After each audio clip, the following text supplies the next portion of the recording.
Welcome all of you SV school YouTube channel. दोस्तों, आज हम टेंस के बारे में जानकारी प्राप्त करेंगे, क्योंकि टेंस एक ऐसा टॉपिक है जिस पर अंग्रेजी की जो ग्रामर है वो पूरी की पूरी यानी जो पूरी जो लैंग्वेज है वो टिकी हुई है। अर्थात हम इसके अभाव में अंग्रेजी का पूरी तरीके से ज्ञान नहीं प्राप्त कर पाते हैं। तो आइए हम स्टार्ट करते हैं। टेंस टेंस जिसका अर्थ होता है काल। दोस्तों, सबको पता है इस शब्द का अर्थ होता है काल, लेकिन इसकी जो उत्पत्ति है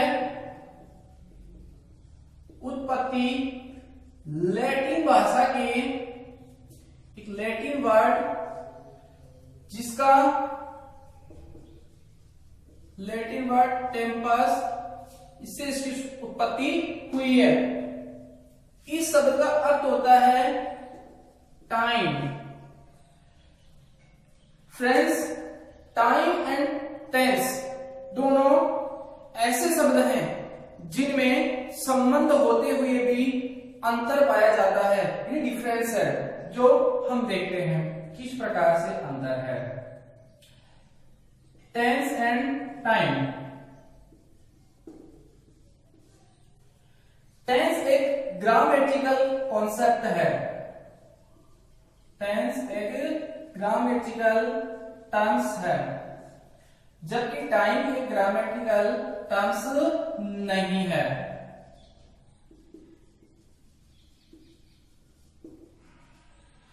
टेंस का संबंध लैंग्वेज से है, जबकि टाइम का संबंध लैंग्वेज से नहीं है।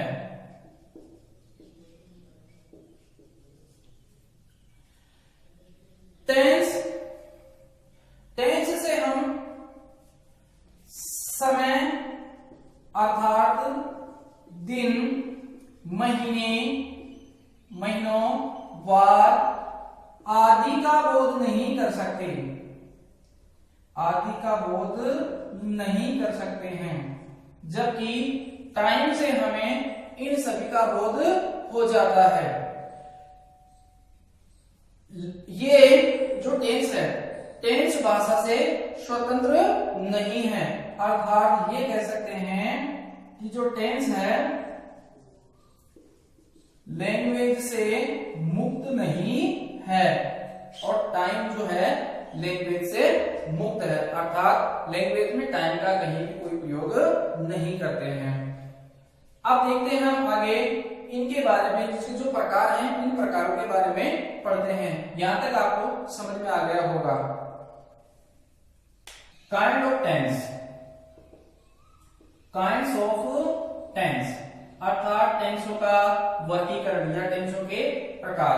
टेंस तीन प्रकार के, जैसे विद्वानों ने टेंसों को यानी काल को कितने भागों में बांटा है? तीन प्रकार, पास्ट, प्रेजेंट और फ्यूचर। अर्थात यूं कह सकते हैं भूतकाल जो समय निकल चुका अर्थात जो गुजर गया, प्रेजेंट वर्तमान जो अभी चल रहा है, फ्यूचर जो आने वाला है अर्थात भविष्य काल। अब देखते हैं हम इन जो तीन टेंस हैं, इन तीन टेंसों को भी चार चार भागों में डिवाइड कर रखा है, अर्थात उनका सब डिवाइड है, सब डिवीजन कर रखा है। सबसे पहला टेंस आता है अपना पास्ट, इसके भी चार भाग हैं। देखिए कौन से हैं। सबसे पहला आता है अपना सिंपल, पास्ट सिंपल, या फिर कह सकते हैं हम इंडेफिनिट। दूसरा आता है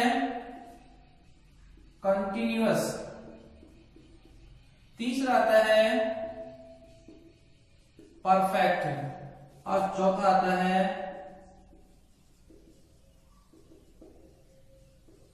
परफेक्ट कंटिन्यूअस। इसका जो अर्थ समझे, साधारण,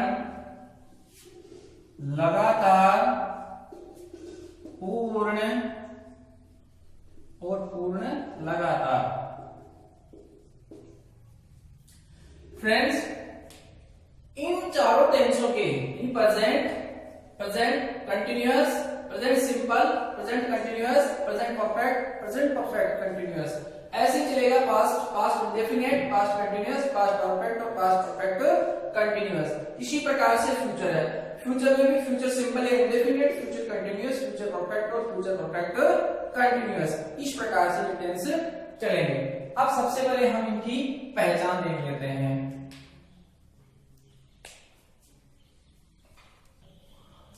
तो हम इनकी पहचान देखते हैं। सबसे पहले देखते हैं प्रेजेंट टेंस। देते हैं इनकी जो पहचान है वो देखते हैं हम। सबसे पहले इंडेफिनिट, प्रेजेंट इंडेफिनिट।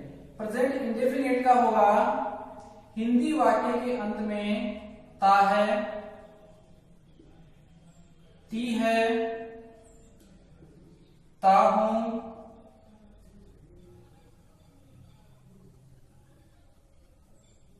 ता है, ती है, ते है, ता हूं, ती हूं या ते हूं आदि शब्द आ जाएं तो वह वाक्य प्रेजेंट सिंपल टेंस का माना जाएगा। दूसरा आता है अपना कंटिन्यूअस, प्रेजेंट कंटिन्यूअस। हिंदी वाक्यों के अंत में रहा है,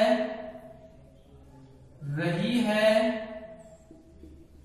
रहे हैं आदि शब्द आए तो वह वाक्य कंटिन्यूअस यानी प्रेजेंट कंटिन्यूअस टेंस का माना जाएगा।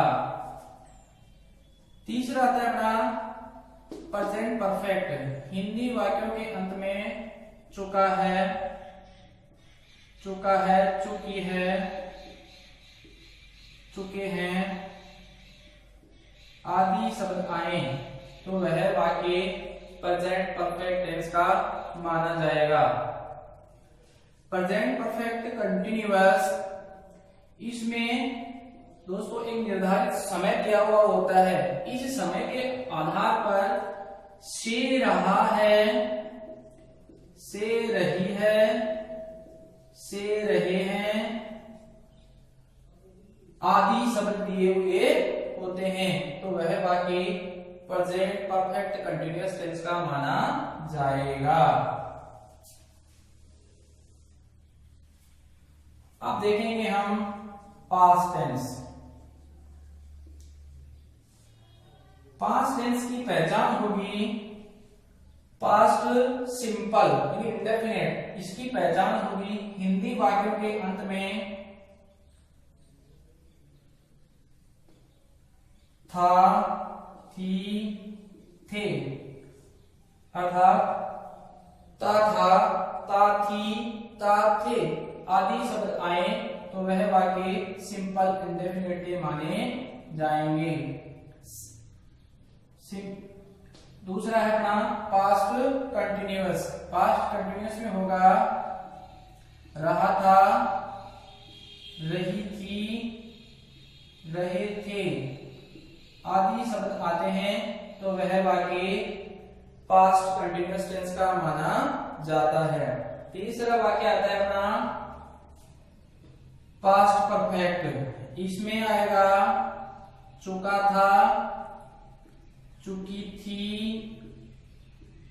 चुके थे आदि शब्द आए तो वह वाक्य पास्ट परफेक्ट टेंस का माना जाएगा। और इससे अगला जो टेंस आता है अपना पास्ट परफेक्ट कंटिन्यूअस, जिसमें होगा से रहा था, से रही थी, से रहे थे आदि शब्द आते हैं तो वह वाक्य पास्ट परफेक्ट कंटिन्यूअस टेंस का माना जाएगा। अगला अपना मसला है future tense. Future tense, future simple. सबसे पहले तो इसमें आएगा गा, ये, गी फ्यूचर कंटिन्यूअस, तो इसमें होगा रहा होगा, रही होगी, रहे होंगे आदि शब्द आने पर वह वाक्य फ्यूचर कंटिन्यूअस का माना जाएगा। तीसरा आता है फ्यूचर परफेक्ट, तो इसमें होगा चुका होगा, चुकी होगी, चुके होंगे आदि शब्द होने पर वह वाक्य फ्यूचर परफेक्ट टेंस का माना जाएगा। और अपना अंतिम जो टेंस है वो बचता है फ्यूचर परफेक्ट कंटिन्यूअस, तो इसमें हो जाएगा से रहा होगा, से रही होगी, से रहे होंगे। इस प्रकार के जो शब्द हैं वो आने पर हमें इन तमाम टेंसों की जानकारी का पता चल जाएगा। अब देखते हैं present tense.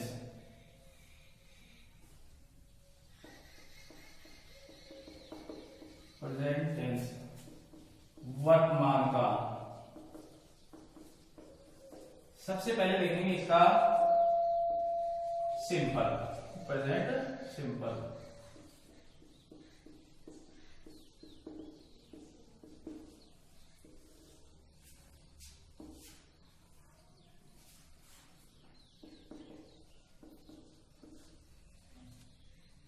Present, past, future, इन सभी के चार चार भाग हैं, तो चार चार भागों में डिवाइड कर रखा है। इन सभी के फिर चार चार प्रकार से सेंटेंस बनते हैं।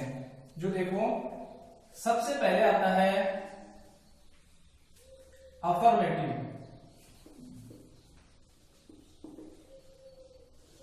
या यूं कह सकते हैं हम साधारण वाक्य।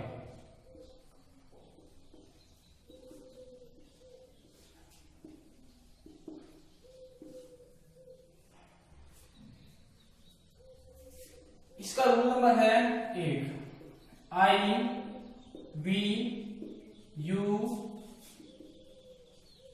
और दे तथा कोई भी प्लूरल नाउन जिसके साथ में सिर्फ वर्ब की फर्स्ट फॉर्म का प्रयोग किया जाएगा। Rule number 2, he, she, it और किसी का नाम तथा सिंगुलर नाउन, इन सबके साथ में वर्ब की फर्स्ट फॉर्म होगी प्लस एस या ईएस का प्रयोग किया जाएगा। इस प्रकार से इसका एक फॉर्मूला बनता है, सब्जेक्ट प्लस वर्ब की फर्स्ट फॉर्म प्लस या एस या es plus object plus other और अंत में फुल स्टॉप। जिस प्रकार से एग्जांपल लेते हैं, राम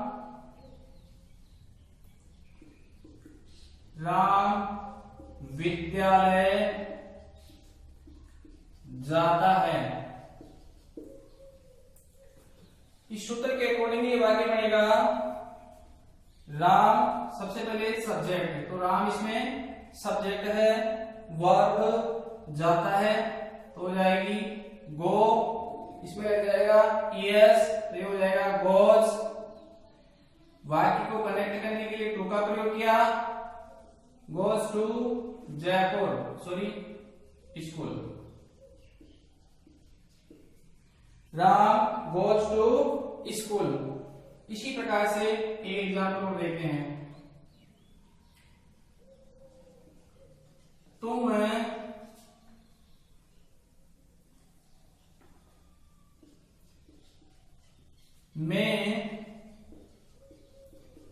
खेलता हूं,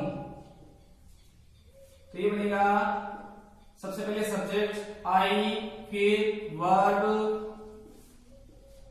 प्ले। इसमें ऑब्जेक्ट नहीं है, लेकिन साथ में इसमें एस या एस भी नहीं लगेगा। क्यों? क्योंकि ये नियम कह रहा है आई, वी, यू और दे तथा कोई भी प्लूरल नाउन हो उसमें सिर्फ क्या आएगी, वर्ब की फर्स्ट फॉर्म का प्रयोग किया जाता है। इस प्रकार से इसमें किसी भी एस या एस का प्रयोग नहीं होगा। अब हम देखेंगे एस या एस का प्रयोग कौन कौन सी वर्ब है जिनके साथ में करते हैं। सबसे पहले देखते हैं एस या एस लगाने के नियम, अर्थात हम किन किन वर्ब में एस लगाने के नियम।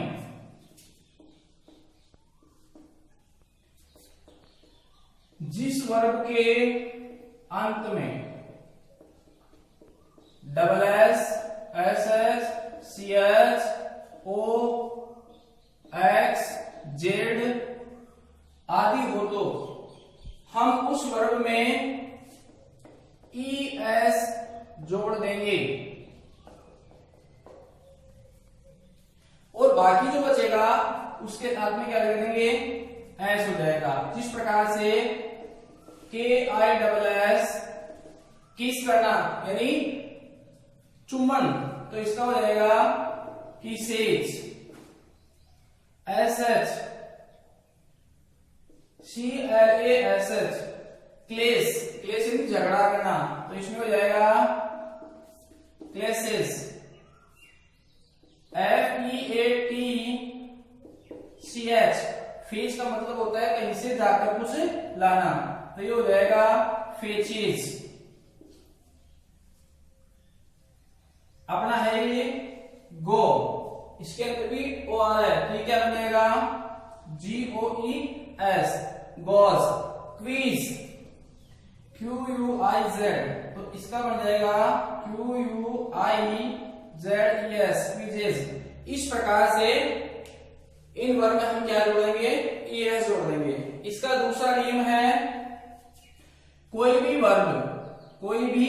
वर्ब जिसके अंत में, कोई भी वर्ब जिसका अंतिम अक्षर वाई हो तथा वाई से पहले कोई भी कॉन्सोनेंट आ जाए, अर्थात व्यंजन। देखो व्यंजन होते क्या हैं, स्वर और व्यंजन, ये एक अंग्रेजी जो अल्फाबेट होती है इंग्लिश की उसमें चलते हैं। वोवेल्स होते हैं ए ई आई ओ यू, इन 5 जो लेटर हैं, इन लेटरों को छोड़ करके जो बाकी बच गए वो सारे के सारे क्या कहलाएंगे, कॉन्सोनेंट कहलाएंगे, अर्थात व्यंजन कहलाएंगे। तो देखो अपने कोई भी वर्ब जिसका अंतिम अक्षर क्या हो, वाई हो, वाई से पहले कोई भी कॉन्सोनेंट आ जाए, तो हम उस वर्ब में जो आई होगी, उस वाई को हटा देंगे और वाई की जगह किसका प्रयोग करेंगे, आई ई एस का प्रयोग करेंगे। जैसे टी आर वाई, तो ये हो जाएगा T R I E S tries, C R Y cry, तो इसका हो जाएगा C R I E S cries. इसी प्रकार से V E R I F Y verify, तो इसमें भी हम क्या करेंगे, आई ई एस का प्रयोग कर देंगे, तो ये हो जाएगा वेरीफाइज। इस प्रकार से ये वाक्य, ये जो वर्ब हैं वो बन जाएंगे।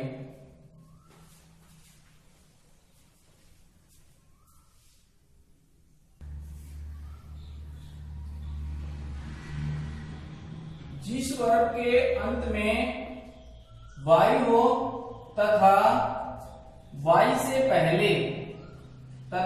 से पहले कोई वोवेल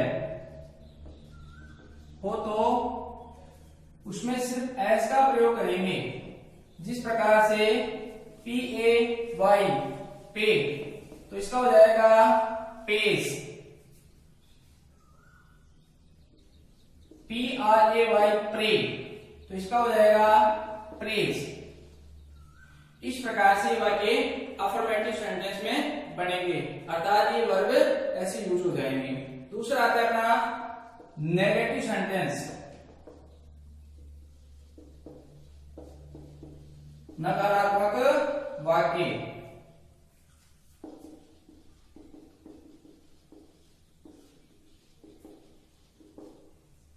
इन वाक्यों की पहचान होती है कि जो हिंदी वाक्य होगा उसमें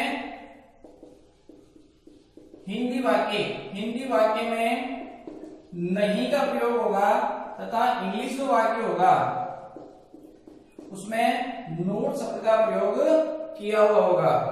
इसी प्रकार से इसमें एचवी होगी जो डू और डज होगी, अर्थात डू और डज का प्रयोग करेंगे। इस डू का प्रयोग होगा आई, वी, यू और दे तथा कोई भी प्लूरल नाउन अर्थात बहुवचन संज्ञा होगी उसके साथ में डू का प्रयोग हो जाएगा। और ही, सी, इट और कोई का नाम और सिंगुलर नाउन होने पर हम डज का प्रयोग करेंगे। देखते हैं इसका formula. Subject plus do does, अर्थात इसको मैं भी लिख सकता हूं do does plus not plus verb की फर्स्ट फॉर्म, उसके बाद में ऑब्जेक्ट अदर, उसके बाद में और अंत में फुल स्टॉप लगा देंगे। देखो एक एग्जांपल देखते हैं इसका।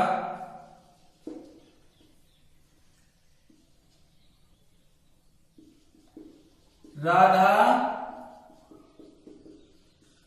रसोई में खाना नहीं पकाती है।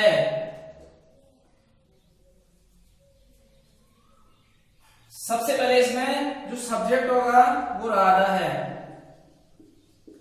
राधा डू अथवा डज, इसमें क्या आएगा डज का प्रयोग होगा। डज क्यों आएगा? इसमें क्या है राधा है और राधा किसी लड़की का नाम है, इसलिए इसमें क्या करेंगे हम, ये देखो अपना ये नियम है ही सी इट और किसी का नाम हो तो नाम इसमें राधा आ रहा है, तो राधा आ गया तो क्या आ जाएगा डज।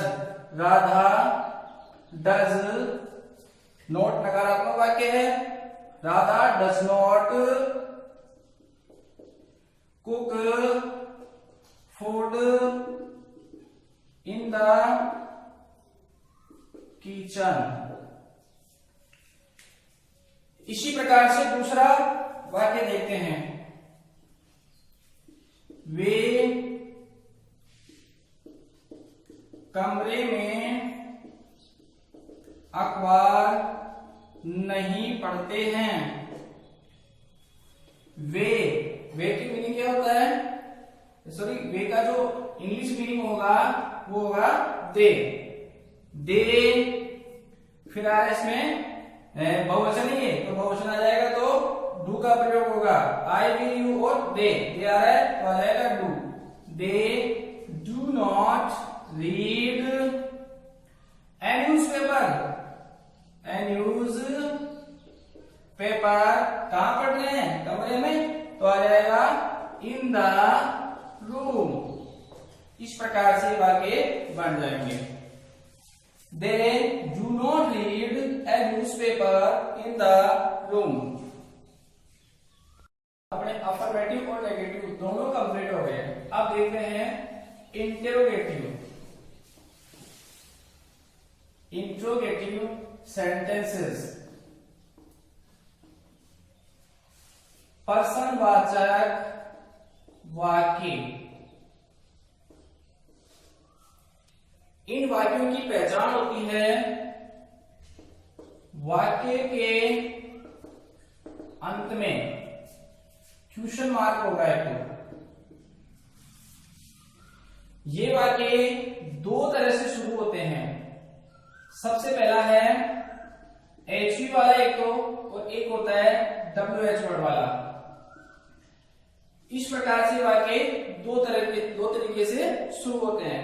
अब हम बात करें एचवी की, तो एचवी में आते हैं इज, एम,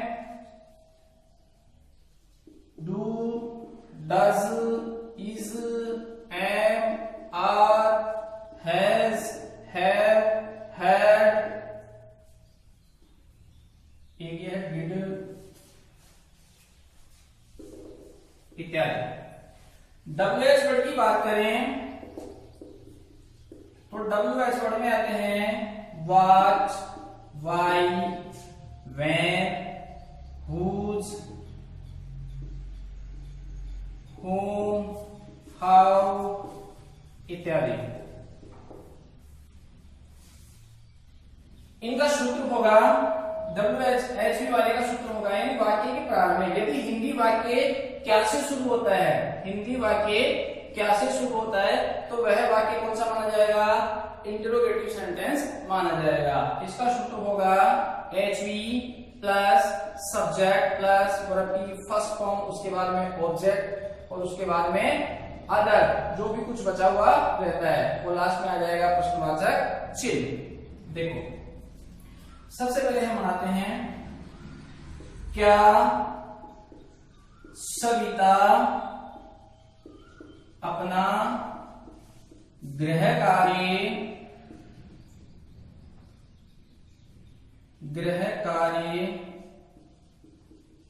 करती है। तो सबसे पहले इसमें क्या है,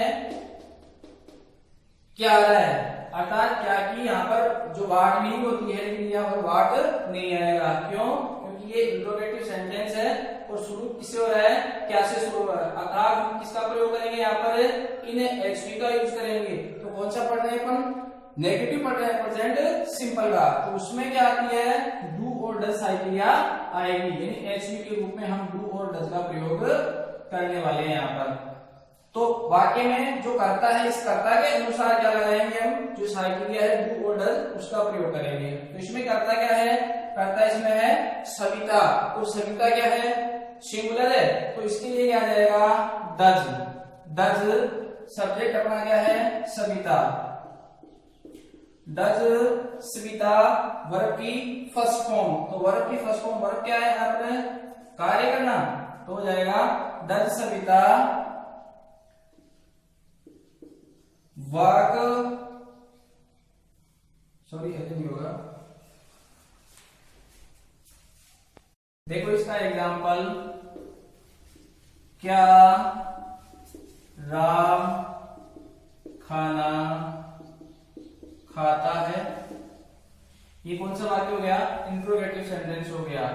तो इसमें राम क्या है, सिंगुलर है, सिंगुलर होने की वजह से हम क्या लगाएंगे इसमें does. Does Ram eat food और अंत में प्रश्नवाचक चिन्ह। क्या वे क्रिकेट खेलते हैं। तो ये बन जाएगा दे है, तो इसमें हो जाएगा डू दे प्ले क्रिकेट और अंत में प्रश्नवाचक चिन्ह। इसी प्रकार से हम WH वर्ड वाला वाक्य देखते हैं। WH वर्ड वाले वाक्य, इन वाक्यों में भी इनका सूत्र होगा, पहले इसका फॉर्मूला है, formula WH word plus HV plus subject plus verb की फर्स्ट फॉर्म, उसके बाद में ऑब्जेक्ट, उसके बाद में अदर और अंत में प्रश्नवाचक चिन्ह। जिस प्रकार से ये वाक्य है, एग्जाम्पल देखते हैं, राम खाना कैसे खाता है। तो इसका हो जाएगा सबसे पहले WH वर्ड होगा इसका कैसे, इसका होता है how does Ram eat food, अंत में प्रश्नवाचक चिन्ह हो जाएगा। दूसरा वाक्य है वे क्रिकेट क्यों खेलते हैं। तो इसका हो जाएगा WH वर्ड है why do they play cricket और अंत में प्रश्नवाचक चिन्ह आ जाएगा। इंट्रोगेटिव नेगेटिव,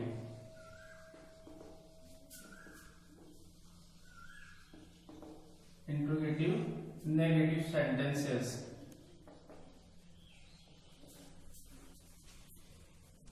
हमने इंट्रोगेटिव और नेगेटिव दोनों पढ़ लिए हैं, यानी अलग अलग, लेकिन अब पढ़ेंगे हम दोनों को एक साथ, इंट्रोगेटिव नेगेटिव, यानी प्रश्नवाचक नकारात्मक वाक्य।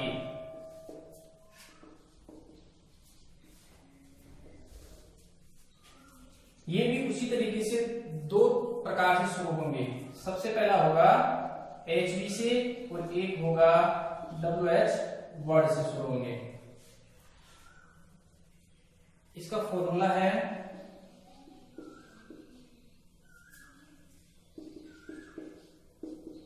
HV plus subject plus not plus verb की first form plus object plus other और अंत में प्रश्नवाचक चिन्ह।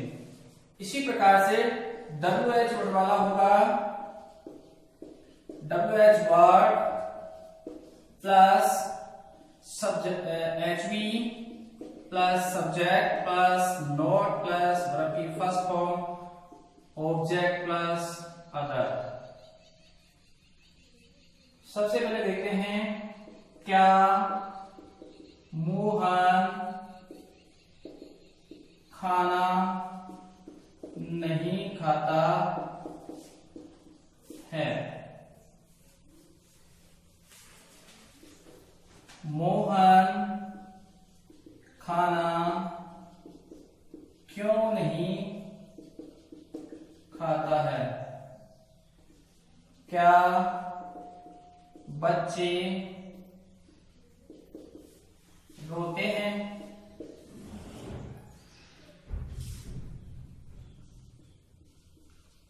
बच्चे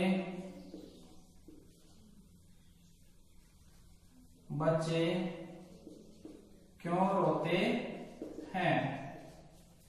इनको बनाएंगे तो सबसे पहले आएगा अपना HV, यानी HV वाले में HV आएगी सबसे पहले। HV किसके अनुसार होगी? सब्जेक्ट के अनुसार। सब्जेक्ट क्या है इसमें? मोहन, अर्थात सिंगुलर पर्सन है, तो क्या आएगा इसमें? डज। सब्जेक्ट है मोहन, वाक्य सूत्र में दे रखा है not does Mohan not eat food, और ये प्रश्नवाचक चिन्ह। दूसरा है WH वर्ड दे रखा है इसमें वाई। सबसे पहले इस क्यू का जो वर्ड होगा, इंग्लिश वर्ड होगा वाई, उसके बाद में आएगी इसकी जो है सब्जेक्ट, वो सब्जेक्ट होगा मोहन, सॉरी इसके बाद में आएगी HV, यही HV। डज, फिर मोहन, फिर नॉट ईट फूड, अंत में question. Use of present simple tense. Simple tense का जो यूज है वो कहां कहां होता है? हैबिचुअल एक्शन, हैबिचुअल, या फिर हम कह सकते हैं REGULAR, regular, repeated action, repeated action, अर्थात वह कार्य जो या तो एक आदत बनी हुई हो या फिर नियमित रूप से होने वाले हो या फिर इनको बार बार दोहराया जाता हो। जिस प्रकार से Ram goes to bed at 10 PM, अर्थात इसमें एक आदत सी पड़ी हुई। राम है जो 10 बजे क्या करता है? सोने का काम करता है, सोने चला जाता है, तो इसमें एक आदत सी हो गई है, यानी डेली का काम है, पर डे का काम है। I get up PM, sorry 6 AM every morning.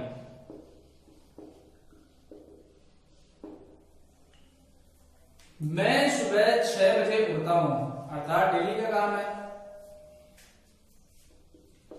She reads a newspaper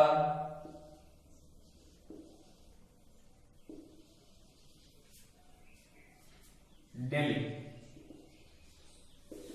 in the morning. वह रोजाना क्या करती है? एक न्यूज़पेपर पढ़ती है प्रातःकालीन, सुबह सुबह। इसका प्रयोग है दूसरा, अर्थात पजेशन के लिए भी इसका प्रयोग किया जाता है। पजेसिव या पजेशन के लिए भी इसका प्रयोग करते हैं, अर्थात अधिकार के लिए भी इस प्रेजेंट सिंपल टेंस का यूज होता है। इस प्रकार से I have a book, she has a new dress, अर्थात मेरे पास क्या है? एक किताब है, उसके पास में एक न्यू ड्रेस है। इस प्रकार से इसका प्रयोग किया जाएगा। रूल नंबर है थर्ड, यूनिवर्सल ट्रुथ, अर्थात जो सार्वभौमिक सत्य हैं। यूनिवर्सल ट्रुथ अर्थात सार्वकालिक या सार्वभौमिक सत्य वाले जो वाक्य हैं, उन वाक्यों में भी इस टेंस का प्रयोग किया जाएगा। जिस प्रकार से the sun rises in the east, अर्थात जो सूर्य उदय होता है वो हमेशा पूर्व दिशा में ही होता है। तो ये बात बिल्कुल फैक्ट है। Water boils at 100 degree Celsius, अर्थात पानी को कितने डिग्री पर उबाला जा सकता है? 100 डिग्री पर उबाला जा सकता है। 2 and 2 makes 4, 2 और 2 4 होते हैं। तो ये बात भी बिल्कुल फैक्ट है, सत्य है। Man is मॉर्टल, MORTL, मॉर्टल। मनुष्य क्या है? नाशवान है। तो ये बात बिल्कुल सत्य है। तो इन प्रकार के जो वाक्य होंगे, इन वाक्यों में किनका प्रयोग किया जाएगा? प्रेजेंट जो सिंपल टेंस है, इस टेंस का प्रयोग होगा। मेंटल एक्टिविटी के लिए,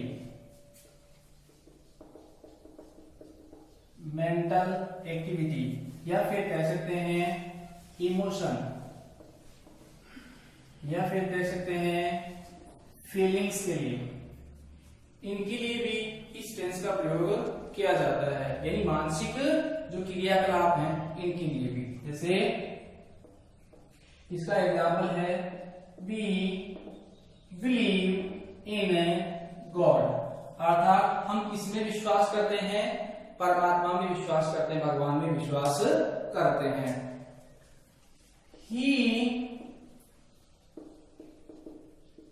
He understands my problem,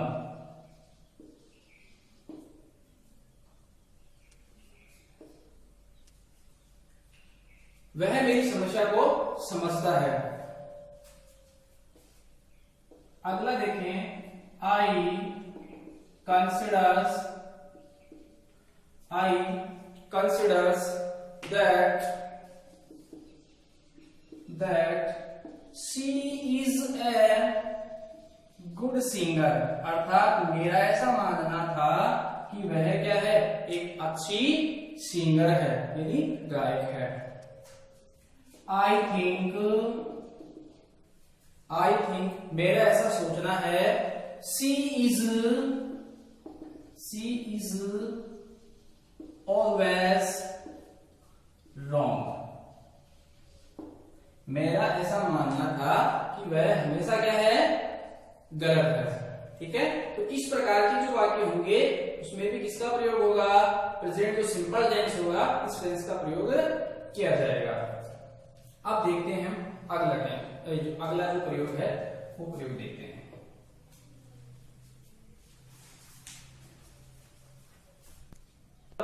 है फिक्स्ड प्रोग्राम, या फिर कह सकते हैं हम फिक्स्ड प्लान।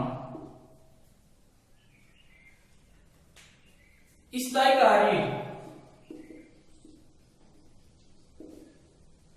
कार्यक्रम या स्थायी योजनाओं के लिए भी हम इसका प्रयोग करते हैं, जिस प्रकार से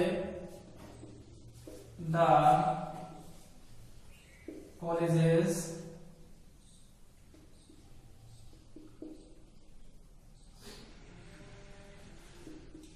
reopens in जुलाई। अर्थात जो कॉलेजेस हैं वो कब से रीओपन होने वाले हैं, जुलाई महीने में, यानी ये फिक्स हो गया इसका।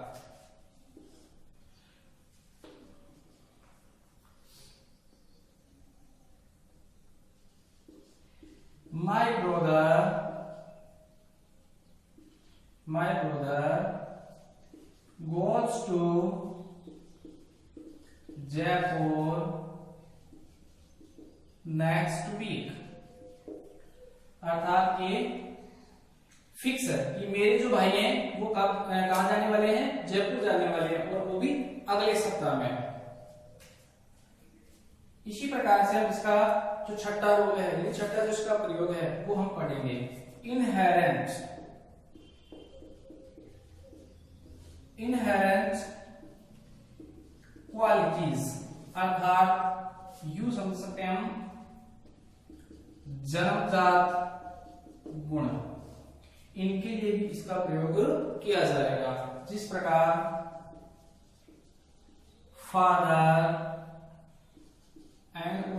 NOURISHES नर्सेस फैमिली, अर्थात पिताजी क्या करते हैं, अपने परिवार का पालन पोषण करते हैं। तो ये क्या इसमें वर्ब की फर्स्ट फॉर्म है और साथ में क्या लगा हुआ है, एस लगा हुआ है।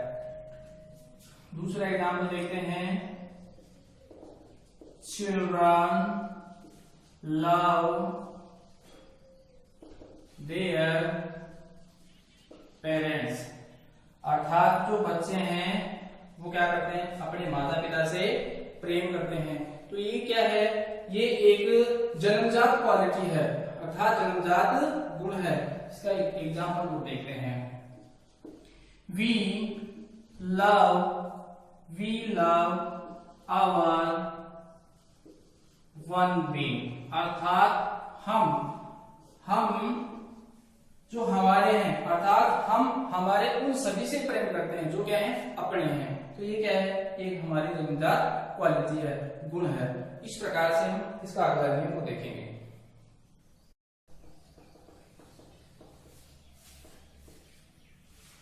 इतिहास से संबंधित, यानी ये कह सकते हैं पास्ट इवेंट्स, यानी भूतकाल की जो घटनाएं, उन घटनाओं को सजीव करने के लिए भी इस टेंस का प्रयोग किया जाएगा। जैसे इंडिया विन्स फ्रीडम इन 1947, भारत को आजादी कब मिली, 1947 में। At last Ram kills Ravan, अंत में राम ने किसको मारा, रावण को। तो इस प्रकार से भी इस टेंस का प्रयोग होगा। अगला नियम है वो देखते हैं। आंखों देखा हाल, आंखों देखा हाल का प्रसारण, जिस प्रकार से किसी सीरियल या मैच का आयोजन,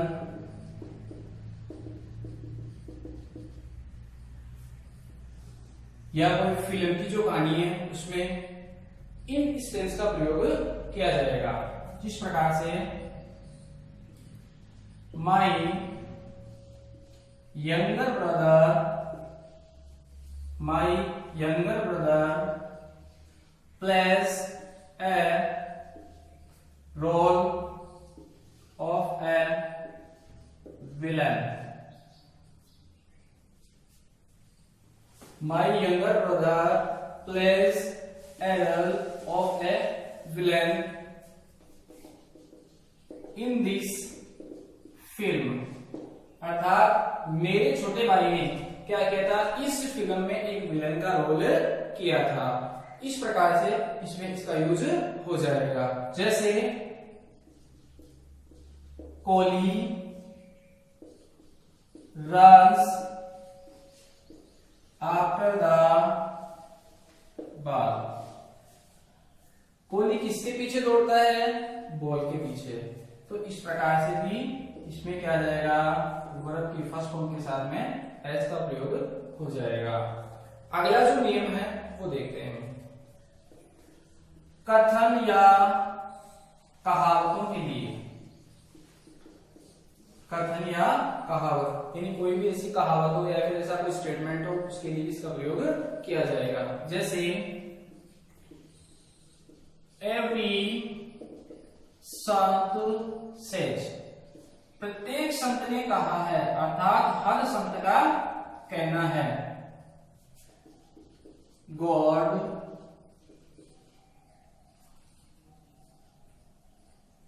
नर्सेस वन बीइंग या एवरी बीइंग, अर्थात प्रत्येक संत का कहना है, प्रत्येक सज्जन व्यक्ति का कहना है कि भगवान सबका क्या करता है, हर एक प्राणी का पालन पोषण करता है। इसी प्रकार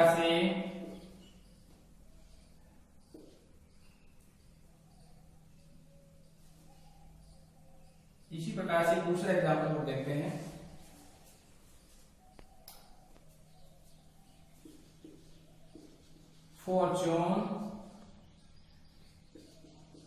Fortune favor the brave, अर्थात भाग्य उन्हीं का साथ देता है जो क्या होते हैं, बहादुर होते हैं।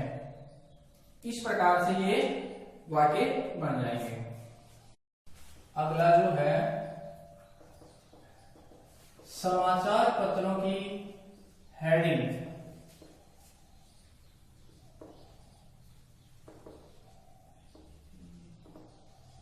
Headings of newspaper,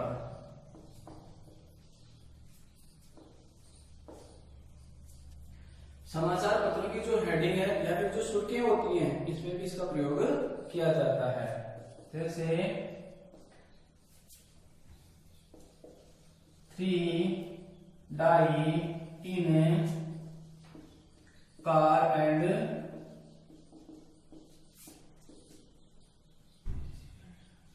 accident।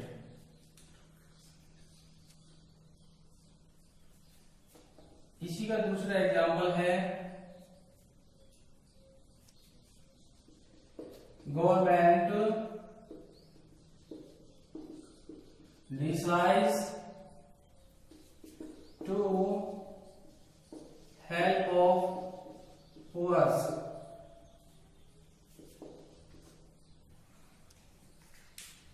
सरकार ने निर्णय लिया है किसका, गरीबों की सहायता करने के लिए, सहायता का। ये किसका आदेश है, किसकी जो कथन है, किस सीएम का कथन है। इस प्रकार की जो हेडिंग होती है न्यूज़पेपर की, उसमें भी इस टेंस का प्रयोग किया जाएगा। अगला देखते हैं हम कंडीशनल सेंटेंस।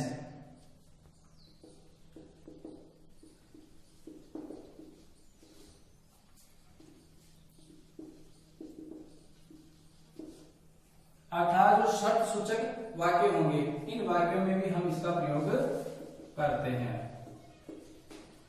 शर्त सूचक वाक्य। देखो इसमें दो प्रकार के क्लूज होते हैं। एक तो होता है सबऑर्डिनेट क्लूज और एक होता है प्रिंसिपल क्लूज। इस सबऑर्डिनेट क्लूज की जो पहचान होती है अर्थात वाक्य के प्रारंभ में if, when, till, until, less, unless इत्यादि दिए हुए होते हैं। when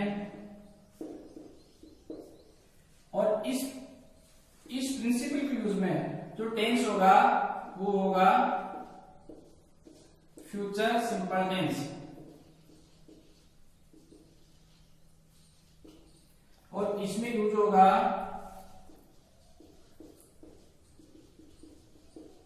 simple present tense. अर्थात इसकी पहचान जो होगी सबऑर्डिनेट क्लूज की पहचान होती है यदि वाक्य के शुरुआत में if, when, till, until, before या फिर अनलेस, व्हेन जो भी है आए तो हम वो वाक्य कौन सा होगा सबऑर्डिनेट क्लूज माना जाएगा उसको।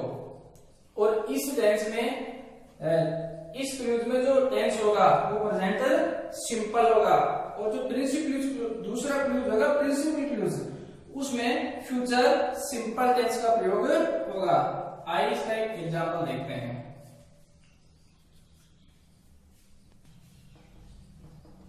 If you works hard you will not succeed.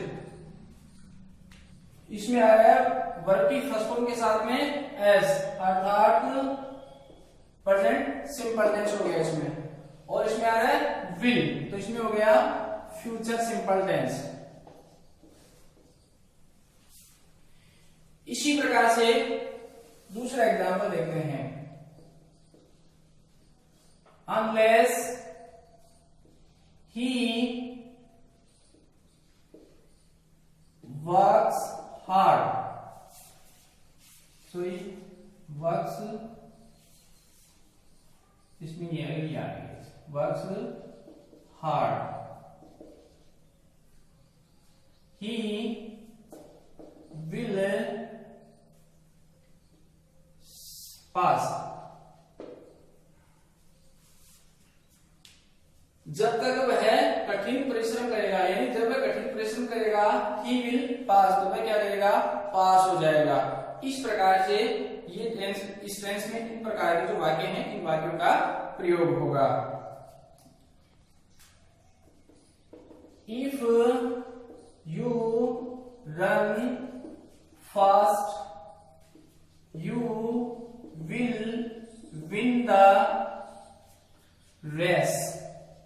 यदि तुम तेज गति से दौड़ते हो तो तुम क्या कर जाओगे रेस को जीत जाओगे। इस प्रकार से ये टेंस कंप्लीट होता है अपना प्रेजेंट सिंपल टेंस। दोस्तों मुझे उम्मीद है कि ये जो टेंस आज आपको बताया गया है ये आपको अच्छी तरीके से समझ में आया होगा। फिर से अगली क्लास में दूसरा जो टेंस है वो लेकर के मैं फिर से हाजिर होऊंगा। धन्यवाद दोस्तों। चैनल को लाइक एंड शेयर सब्सक्राइब जरूर करें।